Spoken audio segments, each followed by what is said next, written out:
অনেক দিন হয়ে গেল বাচ্চাদের জন্য ভালো মন্দ কোনো কিছুই রান্না করি না। বাচ্চাদের কত আর কষ্ট দিব। এইভাবে মুরগির মাংস রান্না করলে খিচুড়ি দিয়ে খেতে খুবই ভালো লাগবে। হ্যালো ভিউয়ার্স, আসসালামু আলাইকুম। কেমন আছেন আপনারা সবাই? আলহামদুলিল্লাহ আমি ভালো আছি। প্রথমেই মাংস রান্না করার জন্য আমি মশলাটা রেডি করে নিচ্ছি। প্রথমে দিয়ে দিলাম আদা রসুন বাটা, হলুদ গুঁড়ো, মরিচ গুঁড়ো, জিরে গুঁড়ো, গরম মশলার গুঁড়ো, সামান্য একটু পাঁচফোড়নের গুঁড়ো। তারপর পানি দিয়ে মশলাটা গুলিয়ে আমি পাশে রেখে দিব। তারপর চুলায় একটা কড়াই বসিয়ে দিলাম। এখানে পরিমাণ মতো তেল দিয়ে দিলাম। তারপর তেলটা গরম হয়ে গেলে আমি পেঁয়াজ দিয়ে দিলাম। পেঁয়াজটা হালকা ব্রাউন করে ভেজে নিব। তারপর আমি সেই রেডি করা মশলাটা দিয়ে দিলাম।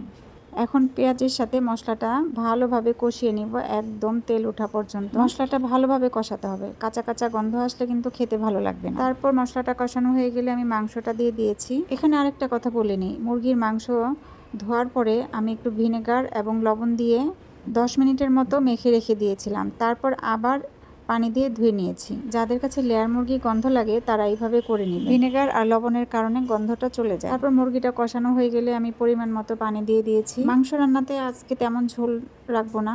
মাংস রান্না হয়ে গিয়েছে, এখন জিরার গুঁড়ো দিয়ে নামিয়ে নিব। এইভাবে মাংস রান্না করলে খিচুড়ি দিয়ে খেতে, নরম খিচুড়ি বা ঝরঝরি খিচুড়ি দিয়ে খেতে কিন্তু খুবই মজা। একবার হলেও রান্না করে দেখবেন, খুব ভালো লাগবে।